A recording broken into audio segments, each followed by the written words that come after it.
Good evening. Good evening. Habari. Salama. Very good.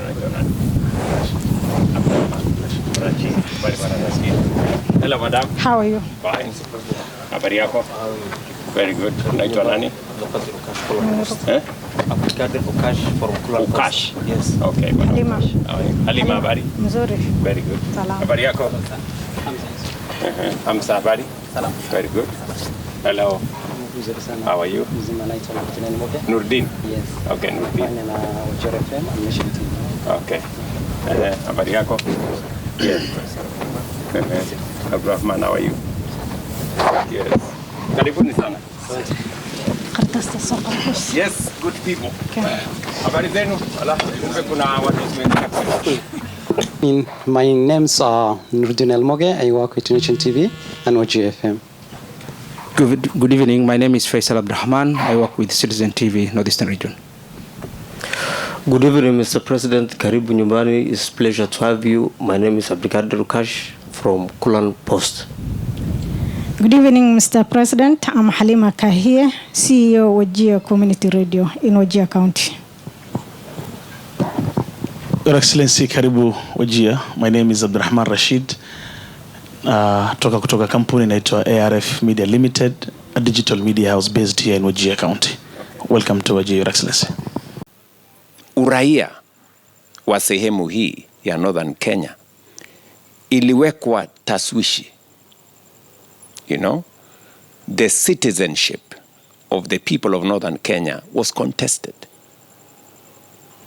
Their legitimacy to identification documents provided for by the Constitution were put in question.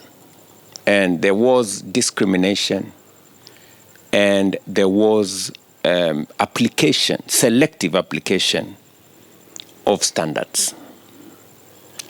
Right here in Wajir in 2020, wakati nilikuja hapa na nikazungumzia ile barabara kubwa ya kilomita 750, watu wengi waliona tu ni mzaha, ni yale tu mambo ya kawaida ya siasa, you know, kwa sababu watu wengi hawana imani, you know, ya kwamba inawezekana. Na hiyo ndio changamoto kubwa tulio nayo, ya kwamba watu wanataka mambo yafanyike, you know, instant. Lakini kujenga taifa ni hatua kwa hatua. Leo mimi nafurahi hiyo barabara inaendelea katika sehemu nyingi. Kuna sehemu mbili ambayo ilikuwa katika program nyingine inaitwa Annuity, kutoka Modogashe, Habaswein mpaka Samatar, na kutoka Ramo mpaka Mandera. Hizo sehemu mbili sasa nimebadilisha. Tumepata marafiki wakiwemo watu wa World Bank, na sasa hizo sehemu mbili pia nimetoa kutoka Annuity, nimeweka katika program hii, na sasa tutaendelea na ujenzi. Vile vile nimekuwa hapa kwa mambo ya stima. Tumeonelea sehemu hii kwa sababu ya umbali kutoka the main grid. Tukasema njia ya rahisi ya kutatua matatizo ya stima sehemu hii ni kuwa na mini grids. Na tumeweka pesa karibu bilioni 8 katika counties hizi tatu kuhakikisha kwamba tunashughulikia mambo ya stima.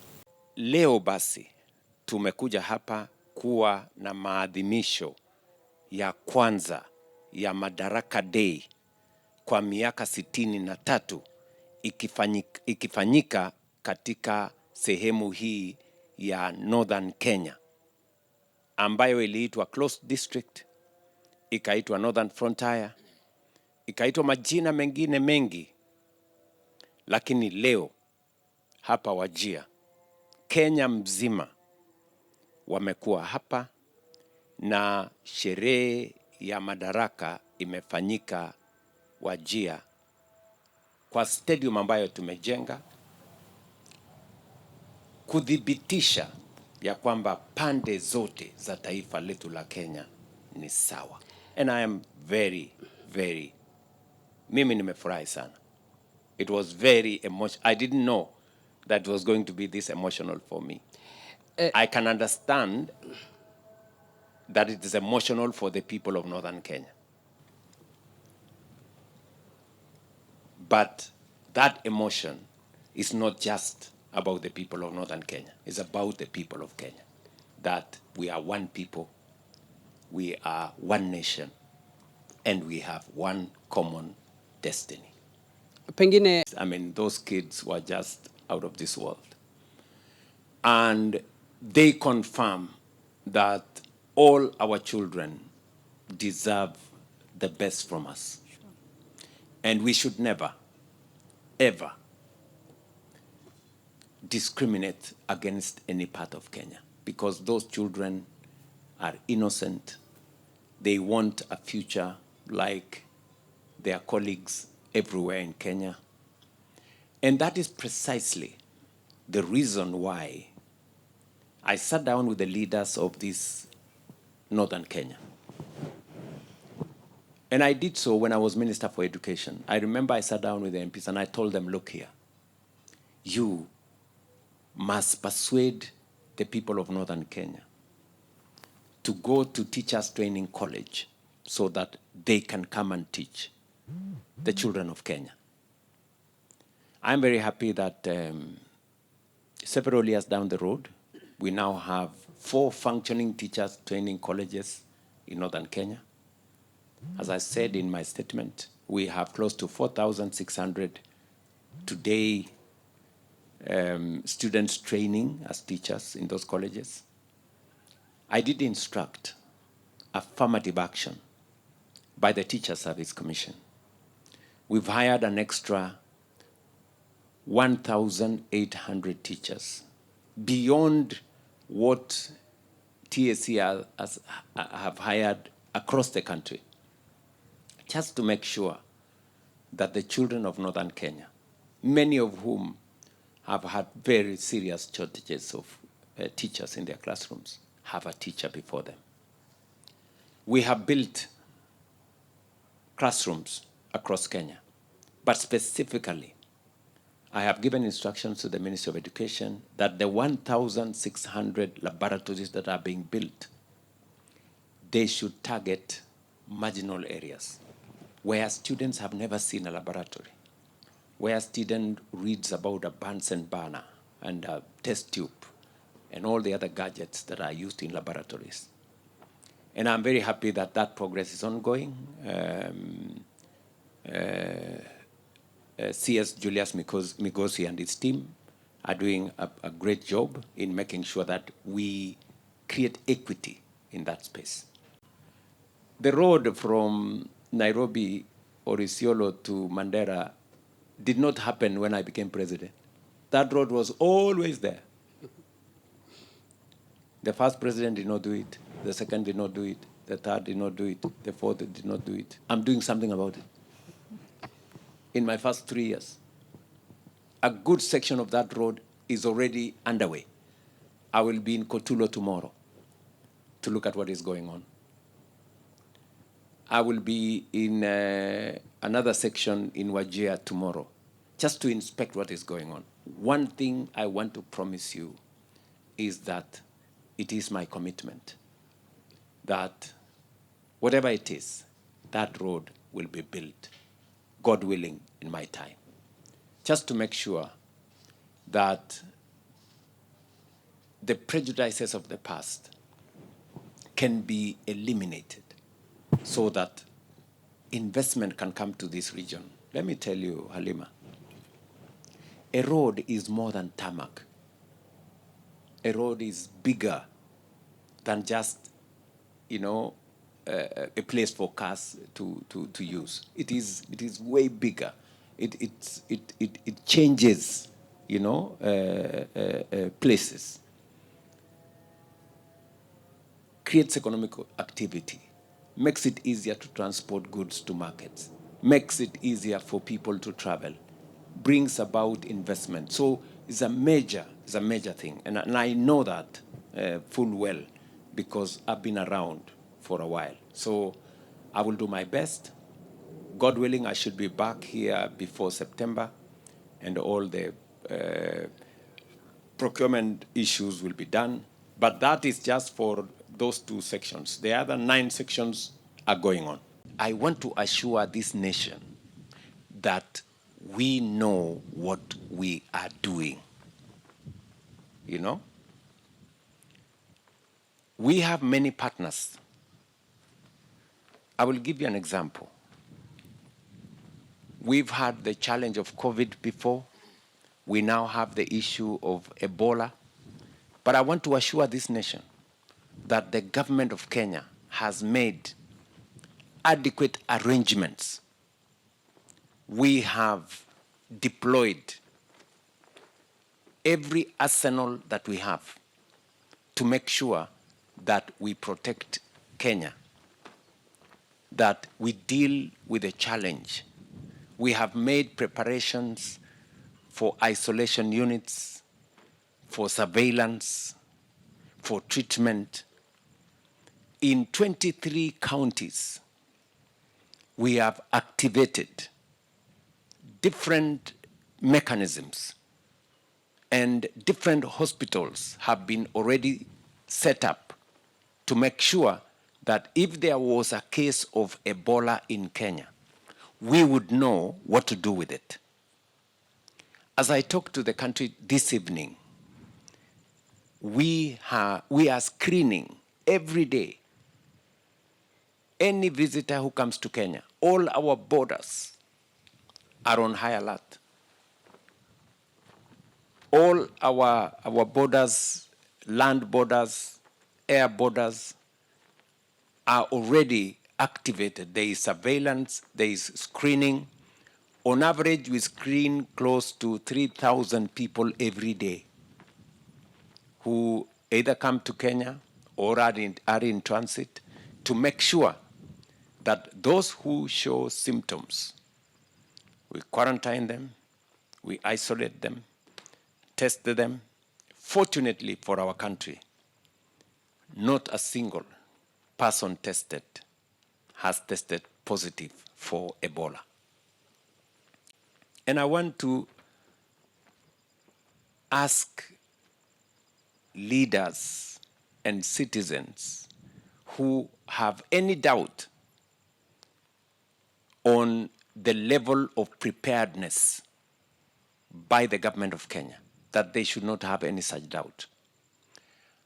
Our partnership with our friends, the American government, is a partnership that is mutually beneficial to us and to them.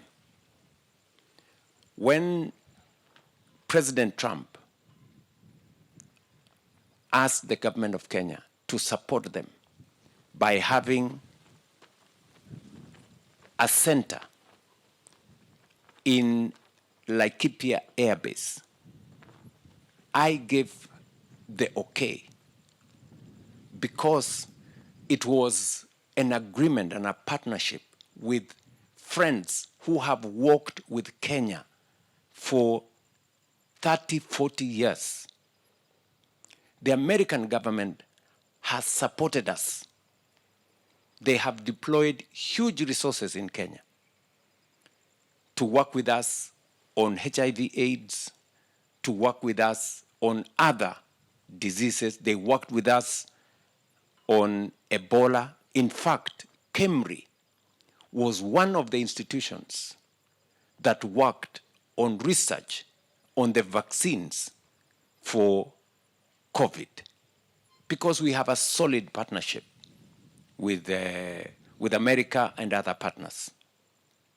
So the facility that is at Laikipia Air Base is not a facility different from all the other facilities that we have across Kenya. We have 23 other facilities set up in Kenyatta Hospital, in the police hospital in Nairobi, in Moi Teaching and Referral Hospital in Eldoret, in Kenyatta